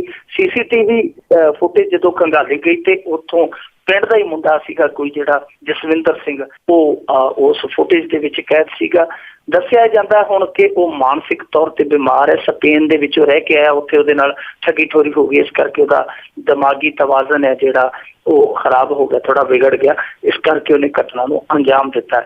ਪਰ ਦੂਜੇ ਪਾਸੇ ਜੇ ਦੇਖੀਏ ਤਾਂ ਉਹ 3 ਸੀਗੇ ਜਿਹੜੇ ਉਹਨਾਂ ਨੂੰ ਕਿਹਾ ਗਿਆ ਜੀ ਪੇਸ਼ੇਵਰਾਨਾ ਮੁਜਰਮ ਹੈ, ਇਹਨੂੰ ਕਿਹਾ ਗਿਆ ਕਿ ਮਾਨਸਿਕ ਬਿਮਾਰ ਹੈ। ਪਰ ਇਹਨਾਂ ਘਟਨਾਵਾਂ ਦਾ ਜਿਹੜਾ ਅਸਲੀ ਮੰਤਵ, ਅਸਲੀ ਮਨਸ਼ਾ ਜਿਹੜੀ ਉਹ ਕਦੇ ਵੀ ਸਾਫ਼ ਨਹੀਂ ਹੋ ਪਾਈ। ਜਿੰਨੇ ਪਹਿਲਾਂ ਵੀ ਫੜੇ ਗਏ ਉਹਨਾਂ ਦੇ ਵਿੱਚ ਵੀ ਕੁਛ ਨਾ ਕੁਛ ਇਹੋ ਜਿਹਾ ਦੁਹਰਾ ਦਿੱਤਾ ਗਿਆ। ਧਾਰਾ 295 ਇਹ ਲੱਗ ਜਾਂਦੀ, ਉਹਨਾਂ ਤੇ ਵੀ ਲੱਗੀ। ਅੱਜ ਵਿਕਰਮਜੀਤ ਸਿੰਘ ਮਜੀਠੀਆ ਹੋ ਰਹੇ ਆ ਜਿਹੜੇ, ਉਹਨਾਂ ਨੇ ਮੰਗ ਕੀਤੀ ਕਿ 302 ਲਾਉਣੀ ਚਾਹੀਦੀ ਹੈ, ਕਿਉਂਕਿ ਅਦਾਲਤਾਂ ਗੁਰੂ ਪਾਵਨ ਸਰੂਪ ਨੂੰ ਉਹ ਮੰਨਦੇ ਆ ਕਿ ਇਹ ਗੁਰੂ ਹੈ ਤਾਂ ਦੇਹ ਹੈ ਗੁਰੂ ਕੀ, ਤਾਂ ਉਹਦੇ ਲਈ 302 ਧਾਰਾ ਹੈ ਜਿਹੜੀ ਉਹ ਲਾਉਣੀ ਚਾਹੀਦੀ ਹੈ। ਤਾਂ ਹੋਰ ਵੀ ਜਿਹੜੇ ਕੁਛ ਸਿੱਖ ਲੀਡਰ ਆ ਉਹ ਵੀ ਇਹੋ ਜਿਹੀ ਮੰਗ ਕਰਦੇ ਪਏ ਆ। ਪਰ 295 ਇਹ ਜਿਹੜੀ ਹੈ ਇਹ ਮੇਰੇ ਖਿਆਲ ਨਾਲ ਹੁਣ ਅਸਰਦਾਇਕ ਨਹੀਂ ਹੈ। ਜ਼ਮਾਨਤ ਹੋ ਜਾਂਦੀ ਹੈ, ਲੋੜ ਮਿਸਾਲੀ ਸਜ਼ਾ ਦੇਣ ਦੀ ਹੈ, ਮਿਸਾਲੀ ਕਾਰਵਾਈ ਦੀ ਹੈ, ਨਹੀਂ ਤੇ ਇਹ ਘਟਨਾਵਾਂ ਨਹੀਂ ਰੁਕਣੀਆਂ। ਜੇ ਮਿਸਾਲੀ ਸਜ਼ਾ ਨਹੀਂ ਹੋਏਗੀ ਤਾਂ ਜੇ ਘਟਨਾਵਾਂ ਨਹੀਂ ਰੁਕਣਗੀਆਂ ਫਿਰ ਲੋਕ ਕਾਨੂੰਨ ਆਪਣੇ ਹੱਥ 'ਚ ਲੈਣਗੇ। ਉਹੀ ਗੱਲ ਹੋਈ ਹੈ, ਜਿਹੜੇ ਪਰਸੋਂ ਫੜੇ ਸੀਗੇ 3 ਦੋਸ਼ੀ ਉਸ ਮੁਸਲਮਾਨਾਂ ਪਿੰਡ ਦੇ ਵਿੱਚ ਬੇਅਦਬੀ ਕਰਦੇ, ਉਹਨਾਂ ਤੇ ਅੱਜ 2 ਨਿਹੰਗ ਸਿੰਘਾਂ ਨੇ ਬਾਬਾ ਬਕਾਲਾ ਦੀ ਅਦਾਲਤ ਦੇ ਵਿੱਚ ਕਿਰਪਾਨਾਂ ਨਾਲ ਹਮਲਾ ਕਰ ਦਿੱਤਾ। ਪੁਲਿਸ ਵਾਲੇ ਵੀ ਉੱਥੇ ਛੱਡ ਕੇ ਭੱਜ ਨਿਕਲੇ ਤੇ ਇੱਕ ਪੁਲਿਸ ਕਰਮਚਾਰੀ ਉੱਥੇ ਜ਼ਖਮੀ ਹੋ ਗਿਆ। ਸੋ ਜ਼ਰੂਰਤ ਹੈ ਇਹਨਾਂ ਘਟਨਾਵਾਂ ਨੂੰ ਠੱਲਣ ਦੀ, ਨਹੀਂ ਤਾਂ ਲੋਕ ਜਿਹੜੇ ਜਿਨ੍ਹਾਂ ਦੀ ਭਾਵਨਾਵਾਂ ਜੁੜੀਆਂ ਉਹ ਫਿਰ ਕਾਨੂੰਨ ਆਪਣੇ ਹੱਥ 'ਚ ਲੈਣਾ ਸ਼ੁਰੂ ਕਰ ਦੇਣਗੇ। ਮਿਸਾਲੀ ਸਜ਼ਾ ਦੀ ਜ਼ਰੂਰਤ ਹੈ। ਜੀ ਬਿਲਕੁਲ। ਅਗਲੀ ਜਿਹੜੀ ਆਪਾਂ ਗੱਲ ਉਸ ਦੇ ਵੱਲ ਵੱਧਦੇ ਹਾਂ ਵੀ ਪੰਜਾਬ 'ਚ ਹੁਣ ਕੋਈ ਨਹੀਂ ਬਚੇਗਾ ਮਨੁੱਖੀ ਅਧਿਕਾਰੀਆਂ ਦਾ ਰਾਖਾ। ਮਨੁੱਖੀ ਅਧਿਕਾਰਾਂ ਦਾ ਰਾਖਾ ਯਾਨੀ ਮਨੁੱਖੀ ਅਧਿਕਾਰ ਕਮਿਸ਼ਨ। ਅਤੇ ਜਦੋਂ ਇਸ ਮਨੁੱਖੀ ਅਧਿਕਾਰ ਕਮਿਸ਼ਨ ਦੀ ਲਗਭਗ 2 ਦਹਾਕੇ ਪਹਿਲਾਂ ਇਹਦਾ ਗਠਨ ਹੋਇਆ ਸੀ, 2 ਦਹਾਕੇ ਪਹਿਲਾਂ ਇਹਦੀ ਹੋਂਦ ਆਈ ਸੀਗੀ, ਤਾਂ ਲੋਕਾਂ ਨੂੰ ਬੜਾ ਇਸ ਗੱਲ ਦਾ ਇੱਕ ਸੀ ਚਾਹ ਕਿ ਸ਼ਾਇਦ ਹੁਣ ਪੰਜਾਬ ਦੇ ਵਿੱਚ ਮਾਨਵੀ ਅਧਿਕਾਰਾਂ ਦਾ ਜਿਹੜਾ ਹਨਨ ਹੈ, ਘਾਣ ਆ, ਉਹ ਰੁਕ ਜਾਏਗਾ। ਪਰ ਹੋਇਆ ਉਸ ਤੋਂ ਉਲਟ ਕਿ ਜਿਹੜੀਆਂ ਸ਼ਿਕਾਇਤਾਂ ਸੀ ਉਹ ਸਾਲ ਦਰ ਸਾਲ ਵਧਦੀਆਂ ਗਈਆਂ ਤੇ ਆਂਕੜਾ ਇੱਕ ਇਹ ਵੀ ਆ ਗਿਆ ਕਿ 53% ਜਿਹੜੀਆਂ ਸ਼ਿਕਾਇਤਾਂ ਸੀ ਉਹ ਇਕੱਲੀ ਪੁਲਿਸ ਦੇ ਪੇਟੇ ਪੈ ਗਈਆਂ, ਉਹਨਾਂ ਦੇ ਖਿਲਾਫ ਹੀ ਸਨ ਜਿਹੜੀ ਮਨੁੱਖੀ ਅਧਿਕਾਰਾਂ ਦੇ ਰਾਖੇ ਕਹੇ ਜਾਂਦੇ ਆ। ਪਰ ਮਨੁੱਖੀ ਅਧਿਕਾਰ ਕਮਿਸ਼ਨ ਹੈ ਜਿਹੜਾ, ਉਹਨਾਂ ਆਸਾਂ ਤੇ ਖਰਾ ਨਹੀਂ ਉਤਰਿਆ ਜੋ ਆਸਾਂ ਲੋਕਾਂ ਨੇ ਲਾਈਆਂ ਸਨ। ਮਨੁੱਖੀ ਅਧਿਕਾਰ ਕਮਿਸ਼ਨ ਥੋੜਾ ਜਿਹਾ ਉਹ ਫਰੜਾ ਹੀ ਚੱਲ ਗਿਆ। ਜੇ ਕਿਤੇ ਆ ਗਈ ਕੋਈ ਸ਼ਿਕਾਇਤ ਉਹਦੇ ਤੇ ਕਾਰਵਾਈ ਕਰ ਦਿੱਤੀ, 10 ਜਿਹੜੀਆਂ ਰੱਦੀ ਦੀ ਟੋਕਰੀ 'ਚ ਸੁੱਟ ਦਿੱਤੀਆਂ। ਹੌਲੀ ਹੌਲੀ ਸਰਕਾਰ ਦਾ ਵੀ ਰੁਖ ਉਹੋ ਜਿਹਾ ਹੀ ਹੋ ਗਿਆ। ਹੁਣ ਹਾਲ ਇਹ ਹੋ ਗਿਆ ਕਿ ਜਿਹੜੇ ਇਹਦੇ ਮਨੁੱਖੀ ਅਧਿਕਾਰ ਕਮਿਸ਼ਨ ਦੇ ਜਿਹੜੇ ਉੱਥੇ ਜਸਟਿਸ ਸੀਗੇ ਬਹਿਣ ਵਾਲੇ, 2 ਤੇ ਕੁਝ ਦਿਨ ਪਹਿਲਾਂ ਹੀ ਜਿਹੜੇ ਆ ਉਹ ਰਿਟਾਇਰ ਹੋ ਗਏ, ਉਹਨਾਂ ਦੀ ਪੋਸਟ ਵੀ ਨਹੀਂ ਭਰੀ ਗਈ। ਰਹਿੰਦਾ ਇੱਕ ਹੀ ਜਸਟਿਸ ਸੀਗਾ, ਉਹ ਇਸ 20 ਮਾਰਚ ਨੂੰ ਰਿਟਾਇਰ ਹੋ ਰਿਹਾ। ਹੁਣ ਇਹਨਾਂ ਦੀ ਜਿਹੜੀ ਨਿਯੁਕਤੀ ਹੁੰਦੀ ਹੈ ਉਹਦੀ ਪ੍ਰਕਿਰਿਆ ਬੜੀ ਲੰਮੀ ਚੌੜੀ ਹੈ, ਉਹ ਮਹੀਨਿਆਂ ਬੱਧੀ ਚੱਲਦੀ ਹੈ। ਇਹ ਹੈ ਨਹੀਂ ਕਿ 3-4 ਦਿਨ ਰਹਿ ਗਏ, 4-5 ਦਿਨ ਰਹਿ ਗਏ ਕਿ ਪੰਜਾਬ ਸਰਕਾਰ ਜਿਹੜੀ ਬਜਟ ਇਸ ਦੇ ਲਾਸਟ ਉਲਝੀ ਹੋਈ ਹੈ ਉਹ ਇਹਨਾਂ ਨਿਯੁਕਤੀਆਂ ਨੂੰ ਕਰ ਦੇਵੇਗੀ। ਸੋ ਇਹਦਾ ਮਤਲਬ ਇਹ ਹੋਇਆ ਕਿ ਜਿਹੜਾ ਮਾੜਾ ਮੋਟਾ ਕੰਮ ਸੀਗਾ ਮਨੁੱਖੀ ਅਧਿਕਾਰ ਕਮਿਸ਼ਨ ਦੇ ਦਾਇਰੇ ਵਿੱਚ ਆਉਂਦਾ ਹੁੰਦਾ ਪਿਆ ਸੀਗਾ ਜਿਹੜਾ, ਉਹ ਵੀ ਹੁਣ ਮਾੜਾ ਮੋਟਾ ਕੰਮ ਜਿਹੜਾ ਸੀਗਾ ਉਹ ਵੀ ਠੱਪ ਹੋ ਜਾਏਗਾ।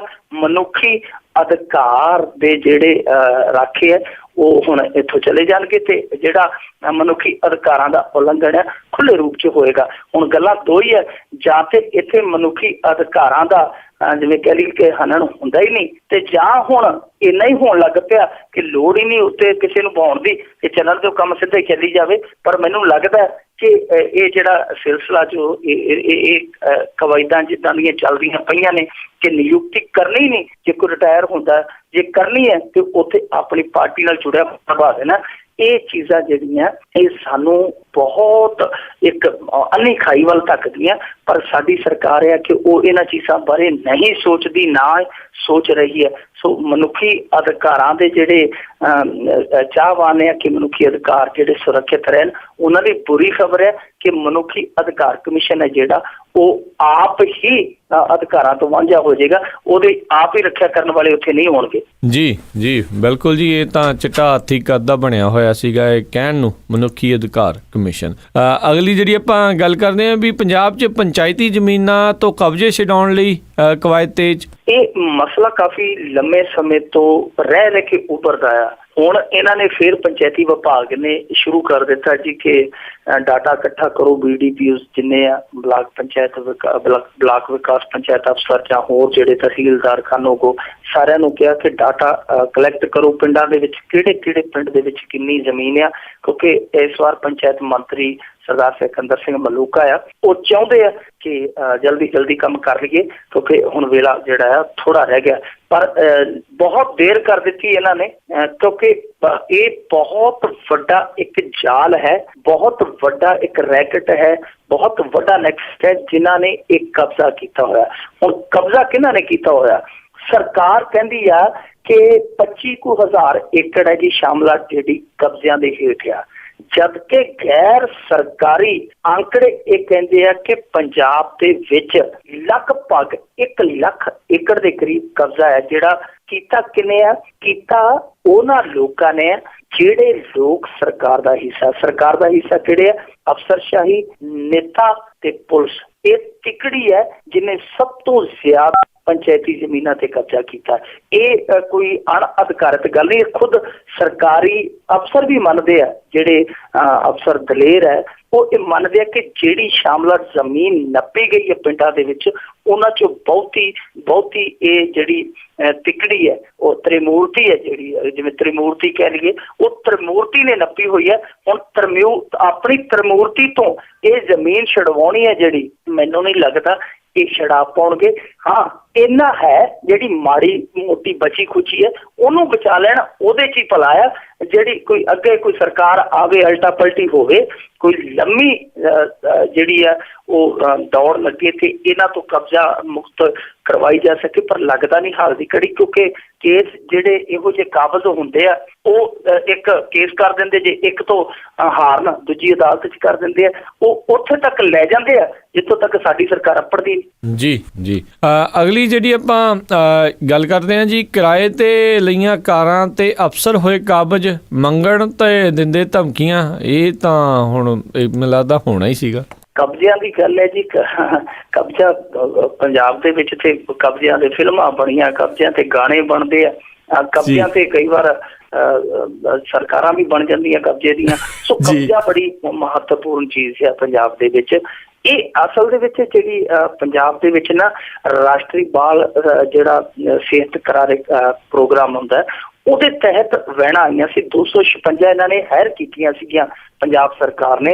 ਉਹਨਾਂ ਦਾ ਕੰਮ ਕੀ ਹੁੰਦਾ ਕਿ ਜਿਹੜੇ ਕੰਟਰੈਕਟ ਬੇਸਿਸ ਤੇ ਰੱਖੇ ਹੋਏ ਆ ਕਰਮਚਾਰੀ, ਸਿਹਤ ਕਰਮਚਾਰੀ, ਉਹਨਾਂ ਨੂੰ ਟੀਮਾਂ ਦੇ ਰੂਪ ਦੇ ਵਿੱਚ ਉਹ ਸਕੂਲਾਂ 'ਚ ਭੇਜਦੇ ਆ। ਸਕੂਲ ਦੇ ਵਿੱਚ ਉਹਨਾਂ ਦਾ ਇੱਕ ਵਾਰੀ ਜਾਣਾ ਜ਼ਰੂਰੀ ਹੈ ਸਾਲ ਦੇ ਵਿੱਚ, ਸਾਰੇ ਬੱਚਿਆਂ ਦਾ ਮੈਡੀਕਲ ਚੈੱਕਅਪ ਕਰਨ ਲਈ। ਔਰ ਜਿਹੜੇ ਆਂਗਣਵਾੜੀ ਸੈਂਟਰ ਹੈ ਉਹਨਾਂ ਵਿੱਚ ਸਾਲ 'ਚ 2 ਵਾਰੀ ਯਾਨੀ ਛਮਾਈ ਉਹ ਗੇੜਾ ਲਾਉਂਦੇ ਆ। ਪਰ ਇੱਥੇ ਹੋਇਆ ਕਿ ਜੀ ਜਿਹੜੀਆਂ ਉਹ ਕਾਰਾਂ ਕਿਰਾਏ ਤੇ ਲਈਆਂ ਸੀ, ਉਹ ਜਿਹੜੇ ਹਸਪਤਾਲਾਂ ਦੇ ਵੱਡੇ ਡਾਕਟਰ ਸਾਹਿਬ ਆ ਉਹਨਾਂ ਨੇ ਕਬਜ਼ੇ 'ਚ ਕਰ ਲਈਆਂ। ਹੁਣ ਉਹ ਜਦੋਂ ਟੀਮਾਂ ਵਾਲੇ ਪੁੱਛਦੇ ਆ ਕਿ ਭਾਈ ਅਸੀਂ ਫਲਾਣੇ ਪਿੰਡ ਜਾਣਾ, ਕਾਰ ਚਾਹੀਦੀ ਹੈ, ਤੇ ਉਹ ਅੱਗੋਂ ਜਿਹੜੇ ਉਹ ਡਾਕਟਰ, ਵੱਡੇ ਸਰਕਾਰੀ ਡਾਕਟਰ ਹੈ, ਵੱਡੇ ਅਹੁਦਿਆਂ ਤੇ ਬੈਠੇ, ਉਹ ਕਹਿੰਦੇ ਚੁੱਪ ਕਰਕੇ ਬਹਿ ਜਾਓ। ਜਿੱਦਣ ਗੱਡੀ ਵਿਹਲੀ ਹੋਈ, ਜਿੱਦਣ ਅਸੀਂ ਘੁੰਮਣ ਘਮਾਉਣ ਗਏ, ਕਾਰ ਖਾਲੀ ਹੋਈ, ਉਦਣ ਲੈ ਜਾਓ, ਉਦਣ ਕੱਢਿਓ ਕਿਹੜਾ। ਜੇ ਬਾਹਲਾ ਬੋਲੇ ਤੇ ਚੁੱਪ ਕਰਕੇ ਤੁਹਾਡਾ ਜਿਹੜਾ ਕੰਟਰੈਕਟ ਹੈ ਖਤਮ ਕਰ ਦੇਂਗੇ, ਅਗਲੇ ਸਾਲ ਕਿਸੇ ਚੌਂਕ ਦੇ ਵਿੱਚ ਖੜੇ ਭੀਖ ਮੰਗੀ ਜਾਇਓ। ਸੋ ਇਹੋ ਜਿਹਾ ਵਤੀਰਾ ਉਹਨਾਂ ਅਫਸਰਾਂ ਦਾ ਹੈ। ਜਿਵੇਂ ਕਹਿ ਲਈਓ ਗਾਣਾ ਸੁਰਿੰਦਰ ਸ਼ਿੰਦੇ ਦਾ, ਤੇਰੀ ਫੀਅਟ ਤੇ ਜੇਠ ਨਜ਼ਾਰੇ ਲੈਂਦਾ। ਹੁਣ ਫੀਅਟ ਕਿਸੇ ਦੀ ਹੈ ਤੇ ਨਜ਼ਾਰੇ ਜੇਠ ਲਈ ਜਾਂਦਾ। ਉਹ ਜਿਨ੍ਹਾਂ ਦੇ ਕੰਮ ਲਾਈਆਂ ਗਈਆਂ, ਉਹ ਲੇਖੇ ਲਾਈਆਂ ਗਈਆਂ ਕਾਰਾਂ, ਉਹਨਾਂ ਲਈ ਉਹ ਬੇਕਾਰ ਆ। ਜਿਹੜੇ ਬਿਨਾਂ ਸੱਦੇ ਦੇ ਧੱਕੇ ਦੀ ਖੀਰ ਖਾਈ ਜਾਂਦੇ, ਉਹਨਾਂ ਲਈ ਕਾਰ ਹੈ ਜਿਹੜੀ ਉਹ ਇੱਕ ਸ਼ਾਹ ਸਵਾਰ ਬਣੀ ਪਈ ਹੈ। ਇੱਥੇ ਉਹ ਕਹਿ ਲਈਏ ਕਿ ਅਫਸਰਸ਼ਾਹੀ ਦੇ ਵਾਜੇ ਵੱਜੇ ਪਏ। ਕੱਲ ਇੱਕ ਲੁਧਿਆਣੇ ਦੇ ਵਿੱਚ ਦੱਸਦੇ ਆ ਗਿਆ ਦਫ਼ਤਰ ਦੇ ਵਿੱਚ ਕੋਈ ਮੁੰਡਾ, ਕਹਿੰਦਾ ਜੀ ਮੈਨੂੰ ਮੁੱਖ ਮੰਤਰੀ ਦੇ ਦਫ਼ਤਰ 'ਚ ਭੇਜਿਆ, ਉਹਨਾਂ ਨੇ ਬੜੇ ਛੋਟੇ ਸਾਢੇ ਪਿਆਏ, ਕਹਿੰਦਾ ਜੀ ਉਹ 2 ਕਾਗਜ਼ ਜਿਹੜੇ ਉਹਨੂੰ ਚਾਹੀਦੇ ਸੀ, ਕਹਿੰਦਾ ਜੀ ਉਹ ਫਲਾਣੇ ਕਾਗਜ਼ ਕੱਢ ਕੇ ਲਿਆਓ। ਉਹ ਲੈ ਕੇ ਹੱਥਾਂ 'ਚ ਖੋ ਕੇ ਉੱਥੇ ਭੱਜ ਗਿਆ। ਅਫਸਰਸ਼ਾਹੀ ਦਾ ਤਾਂ ਇਹ ਹਾਲ ਹੋਇਆ ਪਿਆ ਪੰਜਾਬ ਦੇ ਵਿੱਚ, ਜਿਹਦੇ ਹੱਥ ਆਉਂਦਾ ਉਹ ਲੈ ਕੇ ਭੱਜ ਜਾਂਦਾ। ਜੀ ਬਿਲਕੁਲ। ਤੇ ਅਗਲੀ ਜਿਹੜੀ ਆਪਾਂ ਜਾਂਦਿਆਂ ਦੀ ਗੱਲ ਕਰਦੇ ਵੀ ਫੁਕਰੇਬਾਜ਼ੀਆਂ ਤੋਂ ਅੱਕੇ ਹੋਏ ਜਿਹੜੇ ਲੋਕ ਆ, ਹੁਣ ਵਿਆਹ ਵਾਲੇ ਕਾਰਡਾਂ ਤੇ ਮਨਾਹੀ ਨਿਰਦੇਸ਼ ਜਿਹੜੇ ਜੀ ਲਿਖਣ ਲੱਗੇ ਆ, ਇੰਨਾ ਬੁਰਾ ਹਾਲ ਹੋਇਆ ਪਿਆ ਹੈ ਲੋਕਾਂ ਦਾ। ਅਸਲ 'ਚ ਇਹ ਜਿਹੜਾ ਅਸਰ ਪਾ ਰਿਹਾ ਸੋਸ਼ਲ ਮੀਡੀਆ ਪਾ ਰਿਹਾ। ਸੋਸ਼ਲ ਮੀਡੀਆ ਦੀ ਤਾਕਤ ਹੁਣ ਹੌਲੀ ਹੌਲੀ ਪ੍ਰਵਾਨ ਚੜ੍ਹਨ ਲੱਗ ਪਈ ਹੈ, ਕਿਉਂਕਿ ਜਦੋਂ ਆ ਘਟਨਾਵਾਂ ਵਾਪਰੀਆਂ ਪੈਲਸਾਂ ਦੇ ਵਿੱਚ, ਵਿਆਹਾਂ ਸ਼ਾਦੀਆਂ 'ਚ ਗੋਲੀਆਂ ਚੱਲ ਕੇ ਕਤਲ ਹੋਣ ਵਾਲੀਆਂ, ਤਾਂ ਬਹੁਤ ਸਾਰੇ ਸੱਜਣਾਂ ਨੇ ਸੋਸ਼ਲ ਮੀਡੀਆ ਤੇ ਪ੍ਰਚਾਰ ਕੀਤਾ ਸੀਗਾ ਕਿ ਭਾਈ ਸਰਕਾਰ ਹੈ ਜਿਹੜੀ ਉਹ ਸੁੱਤੀ ਪਈ, ਉਹਨੂੰ ਉਠਾਉਣਾ ਜਿਹੜਾ ਪਾਪ ਲੈਣ ਦੇ ਸਮਾਨ ਹੈ, ਉਹਨੂੰ ਸੁੱਤੀ ਰਹਿਣ ਦਿਓ। ਆਪਣੇ ਪੱਧਰ ਤੇ ਕੁਛ ਨਾ ਕੁਛ ਕਰ ਲਓ, ਕੁਛ ਨਾ ਕੁਛ ਐਸਾ ਕਰੋ ਕਿ ਅਗਲੇ ਨੂੰ ਮਾੜੀ ਮੋਟੀ ਸ਼ਰਮ ਆ ਜਾਵੇ। ਸੋ ਇਹ ਇੱਕ ਸੁਝਾਅ ਇਹ ਵੀ ਸੀਗਾ ਕਿ ਜਿਹੜੇ ਕਾਰਡ ਆ ਵਿਆਹ ਦੇ, ਉਹਨਾਂ ਦੇ ਥੱਲੇ ਲਿਖ ਦਿਓ ਕਿ ਵਿਆਹ ਦੇ ਵਿੱਚ ਅਸਲਾ ਨਾ ਲੈ ਕੇ ਆਓ, ਰੱਬ ਦੇ ਵਾਸਤੇ ਇਹ ਵਿਆਹ ਹੈ, ਕੋਈ ਕਬਜ਼ਾ ਨਹੀਂ ਛਡਾਉਣਾ, ਨਹੀਂ ਹੈ ਕਿ ਜਿੱਥੇ ਅਸਲੇ ਕੋਈ ਮਰੱਬਾ ਨਹੀਂ ਖੋਣਾ ਆਪਾਂ ਕਿਸੇ ਤੋਂ, ਸਿੰਪਲ ਆਇਓ। ਤੇ ਇਹ ਕਾਰਡ ਹੈ ਜਿਹੜਾ ਪਹਿਲਾ ਉਹ ਜੈਤੋਂ ਦਾ ਪਿੰਡ ਆ ਰੋੜੀ ਕਪੂਰਾ, ਤੇ ਉਹ ਉੱਥੇ ਦਾ ਕਾਰਡ ਸਾਹਮਣੇ ਆਇਆ ਜੈਤੋਂ ਦੇ ਇਲਾਕੇ ਚੋਂ, ਕਿ ਉਹ ਜਿਹੜੀ ਵਿਆਹ ਦੀ ਸਾਰੀ ਰਸਮ ਹੈ ਉਹ ਸਾਰਾ ਕੁਝ ਲਿਖ ਲਿਖਾ ਕੇ ਕਾਰਡ ਦੇ ਥੱਲੇ ਲਿਖਿਆ ਕਿ ਕਿਰਪਾ ਕਰਕੇ ਅਸਲਾ ਜਿਹੜਾ ਉਹ ਆਪਣੇ ਘਰੇ ਛੱਡ ਕੇ ਆਇਓ। ਸੋ ਇਹ ਚੰਗੀ ਗੱਲ ਹੈ ਜੀ ਕਿ ਇੰਨਾ ਕੁ ਲੋਕ ਜਾਗੇ ਆ। ਹੁਣ ਮੰਨਣਾ ਮਨਾਉਣਾ ਤੇ ਕਿਸੇ ਦੇ ਵੱਸ ਹੈ, ਕਿਸੇ ਦੇ ਵਿਆਹ ਵਾਲੇ ਦੇ ਹੱਥ ਵੱਸ ਹੈ ਕਿ ਹੱਥ ਬੰਨ੍ਹ ਕੇ ਬੇਨਤੀ ਸਾਡਾ ਵਿਆਹ ਹੋ ਲੈਣ ਦਿਓ। ਪਰ ਮੈਨੂੰ ਲੱਗਦਾ ਕਿ ਜਿਸ ਤਰ੍ਹਾਂ ਇਹ ਲਿਖਿਆ ਕਿ ਅਸਲਾ ਲੈ ਕੇ ਆਉਣ ਦੀ ਮਨਾਹੀ ਹੈ, ਮੈਨੂੰ ਲੱਗਦਾ ਆਉਣ ਵਾਲੇ ਦਿਨਾਂ 'ਚ ਵਿਆਹਾਂ ਦੇ ਕਾਰਡਾਂ ਤੇ ਇਹ ਵੀ ਲਿਖਿਆ ਜਾਣ ਲੱਗ ਪੈਣਾ ਕਿ ਤੁਹਾਡੇ ਜਿਹੜੇ ਸਲੱਗ ਪੁੱਤਰ ਹੈ ਉਹਨਾਂ ਨੂੰ ਵੀ ਘਰੇ ਛੱਡ ਕੇ ਆਇਓ, ਆਪ ਹੀ ਆ ਜਾਓ ਇਕੱਲੇ, ਕੋਈ ਪਤਾ ਨਹੀਂ ਉਹ ਤਾਂ ਰੋੜਾ ਚੁੱਕ ਲੈਣ, ਉਹ ਵੀ ਪਿਸਤੌਲ ਬਣ ਜਾਂਦਾ। ਬਿਲਕੁਲ। ਸੋ ਬਹੁਤ ਬਹੁਤ ਧੰਨਵਾਦ ਮਿੰਟੂ ਗੁਰਸਰੀਆ ਜੀ, ਤੁਸੀਂ ਸਾਡੇ ਨਾਲ ਜੁੜੇ, ਇਹਨਾਂ ਖਬਰਾਂ ਦੇ ਬਾਰੇ ਸਾਨੂੰ ਜਾਣਕਾਰੀ ਦਿੱਤੀ ਵਿਸਤਾਰ ਦੇ ਵਿੱਚ। ਅਗਲੇ ਬੁਲੇਟਿਨ ਤੱਕ ਲਈ ਤੁਹਾਡਾ ਬਹੁਤ ਬਹੁਤ ਧੰਨਵਾਦ, ਮਿਹਰਬਾਨੀ, ਸਤਿ ਸ੍ਰੀ ਅਕਾਲ। ਸ਼ੁਕਰੀਆ ਜੀ, ਧੰਨਵਾਦ। ਸੋ ਤੋਂ ਇੱਥੇ ਹੀ ਜਿਹੜੀਆਂ ਸਾਡੀਆਂ ਅੱਜ ਦੀਆਂ ਪੰਜਾਬ ਦੀਆਂ ਖਬਰਾਂ ਦਾ ਜਿਹੜਾ ਪ੍ਰੋਗਰਾਮ ਹੁਣ ਸਮਾਪਤ ਹੁੰਦਾ ਹੈ। ਜਾਣ ਤੋਂ ਪਹਿਲਾਂ ਇੱਕ ਵਾਰੀ ਤੁਹਾਨੂੰ ਜਿਹੜਾ ਜੀ ਦੱਸਦੇ ਜਾਈਏ, ਜਿਹੜੀਆਂ ਫਰੀਮੌਂਟ ਗੁਰਦੁਆਰਾ ਸਾਹਿਬ ਵਿਖੇ ਜਿਹੜੀਆਂ ਇਲੈਕਸ਼ਨ ਹੋਈਆਂ ਸੀਗੀਆਂ ਬੀਤੇ ਐਤਵਾਰ ਨੂੰ 13 ਮਾਰਚ ਨੂੰ, ਉੱਥੇ ਜਿੱਥੇ ਕਿ 3 ਸਲੇਟਾਂ ਆਪਸ ਦੇ ਵਿੱਚ ਸੀਗੀ ਕਮੇਟੀ ਦੇ ਲਈ ਜਿਹੜੀਆਂ ਚੋਣਾਂ ਸੀ ਸੁਪਰੀਮ ਕੌਂਸਲ ਦੀਆਂ, ਸਿੱਖ ਪੰਚਾਇਤ ਦੀ ਸਲੇਟ, ਬੇ ਏਰੀਆ ਸਿੱਖ ਅਲਾਇੰਸ ਦੀ ਸਲੇਟ, ਪੰਥਕ ਸਲੇਟ ਤੇ ਇੱਕ ਆਜ਼ਾਦ ਉਮੀਦਵਾਰ ਜਿਹੜੇ ਖੜੇ ਸੀਗੇ। ਤਾਂ ਦੱਸਦੇ ਜਾਈਏ ਵੀ ਇਹ ਇਲੈਕਸ਼ਨ ਦੇ ਵਿੱਚ ਸਿੱਖ ਪੰਚਾਇਤ ਦੀ ਸਲੇਟ ਆ 5 ਉਮੀਦਵਾਰ ਆ ਉਹ ਜੇਤੂ ਰਹੇ ਨੇ, ਜਿਸ ਦੇ ਵਿੱਚ ਬੀਬੀ ਅਰਵਿੰਦਰ ਕੌਰ ਨੂੰ 2606 ਵੋਟਾਂ, ਹਰਿੰਦਰਪਾਲ ਸਿੰਘ ਹੁਣਾਂ ਨੂੰ 2522 ਵੋਟਾਂ, ਜਸਦੇਵ ਸਿੰਘ ਹੁਣਾਂ ਨੂੰ 2520 ਵੋਟਾਂ, ਗੁਰਿੰਦਰ ਸਿੰਘ ਹੁਣਾਂ ਨੂੰ 2505 ਵੋਟਾਂ ਤੇ ਪਰਮਿੰਦਰ ਸਿੰਘ ਹੁਣਾਂ ਨੂੰ 2464 ਵੋਟਾਂ ਮਿਲੀਆਂ ਆ। ਉਧਰ ਬੇ ਏਰੀਆ ਸਿੱਖ ਅਲਾਇੰਸ ਉਹਨਾਂ ਦੇ ਵਿੱਚੋਂ ਉਹ ਅਵਤਾਰ ਸਿੰਘ ਧਾਮੀ ਉਹਨਾਂ ਨੂੰ 1338 ਵੋਟਾਂ, ਦਵਿੰਦਰ ਸਿੰਘ ਚਾਨਾ 1294 ਵੋਟਾਂ, ਧਨਵੰਤ ਸਿੰਘ ਨੂੰ 1250 ਵੋਟਾਂ, ਬਿਕਰਮਜੀਤ ਸਿੰਘ ਨੂੰ 1236 ਵੋਟਾਂ, ਮਹਿੰਦਰ ਸਿੰਘ ਨੂੰ 1229 ਵੋਟਾਂ ਤੇ ਪੰਥਕ ਸਲੇਟ ਉਹਨਾਂ ਨੂੰ ਜਸਵਿੰਦਰ ਸਿੰਘ ਜੰਡੀ ਨੂੰ 1150 ਵੋਟਾਂ, ਨਿਰਮਲ ਸਿੰਘ ਬਾਠ ਨੂੰ 1032 ਵੋਟਾਂ, ਹਰਬੰਸ ਸਿੰਘ 864 ਵੋਟਾਂ, ਭੁਪਿੰਦਰ ਸਿੰਘ ਰੰਧਾਵਾ 844 ਵੋਟਾਂ, ਅਮਰਜੀਤ ਸਿੰਘ ਸਰਕਾਰੀਆ 837 ਵੋਟਾਂ ਤੇ ਆਜ਼ਾਦ ਉਮੀਦਵਾਰ ਜੁਗਰਾਜ ਸਿੰਘ ਉਹਨਾਂ ਨੂੰ 28 ਵੋਟਾਂ ਪਈਆਂ ਨੇ। ਸੋ ਇਹ ਜਿਹੜੀ ਇਲੈਕਸ਼ਨ ਆ ਇਸ ਦੇ ਵਿੱਚ ਇੱਕ ਵਾਰੀ ਫਿਰ ਸੰਗਤ ਨੇ ਸਿੱਖ ਪੰਚਾਇਤ ਦੀ ਸਲੇਟ ਦੇ ਨਾਲ 5 ਉਮੀਦਵਾਰਾਂ ਨੂੰ ਸੁਪਰੀਮ ਕੌਂਸਲ ਦੀ ਜਿਹੜੀ ਆ ਉਹ ਸੇਵਾ ਦਿੱਤੀ ਹੈ। ਗੁਰਦੁਆਰਾ ਸਾਹਿਬ ਦੇ ਪ੍ਰਬੰਧਕਾਂ ਦੀ ਪ੍ਰਬੰਧਾਂ ਦੀ ਜਿਹੜੀ ਸੇਵਾ ਆ ਸਿੱਖ ਪੰਚਾਇਤ ਸਲੇਟ ਆ ਉਸ ਨੂੰ ਮਿਲੀ ਆ। ਤੇ ਹੁਣ ਮੈਨੂੰ ਰਾਜਕਰਮਵੀਰ ਸਿੰਘ ਨੂੰ ਵੀ ਇਜਾਜ਼ਤ ਦਿਓ। ਮੇਰੇ ਵੱਲੋਂ ਵੀ ਆਪ ਸਭ ਨੂੰ ਬਹੁਤ ਪਿਆਰ ਸਤਿਕਾਰ ਸਹਿਤ ਦੋਨੋਂ ਜੋੜ ਕੇ ਨਿੱਘੀ ਜਿਹੀ ਸਤਿ ਸ੍ਰੀ ਅਕਾਲ। ਜਿੰਨੇ ਵਾਸਤੇ ਰਹੋ, ਹੱਸਦੇ ਖੇਲਦੇ ਰਹੋ ਤੇ ਸੁਣਦੇ ਰਹੋ ਜੀ ਪੰਜਾਬੀ ਰੇਡੀਓ USA।